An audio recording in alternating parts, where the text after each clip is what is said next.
இந்த கிளாஸில் வந்து இப்போ அடுத்தது நம்ம என்ன பார்க்க போகிறோம்னு பார்த்தீங்கன்னா, நம்ம வந்து எப்படி வந்து ஒயரை வந்து மாற்றுறதுன்னு பார்க்க போகிறோம். ஒயரை வந்து மாற்றி மாற்றி போடுறது அப்படின்னு பார்க்க போகிறோம்.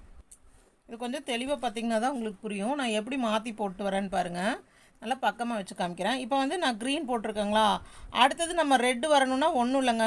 இப்படி ரெட்டு, இப்படி க்ரீனுக்குள்ளே இப்படி ரெட்டு, இது கொஞ்சம் இழுத்துக்கோங்க. இப்போ ரெட்டு நம்ம ஹூக்கில் இருக்குங்களா, அடுத்தது ரெட்டை இழுத்துட்டு அப்புறம் க்ரீன். புரிஞ்சுதுங்களா? இப்படி தான் நம்ம லைனாக கலர் சேஞ்ச் பண்ணோம். இது வந்து உங்களுக்கு நல்ல ப்ராக்டிஸ் கிடைக்கணும். அதனால் இந்த லைன் ஃபுல்லாக நீங்கள் இப்படி தான் ஒர்க் பண்ண போகிறீங்க. ஆனால் இது ரொம்ப கொஞ்சம் கஷ்டமாக இருக்குங்க. பாருங்கள், ரெட்டை 2 க்ரீன் போட்டுட்டு க்ரீனில் பாருங்கள் ஒரு 2 லைன் நான் போட்டாச்சு. 2 லைன் ரெட்டு, ஒரு க்ரீன் ஒரு ரெட்டு, அந்த மாதிரி போட்டு அந்த ஒரு லைன் ஃபுல்லாக.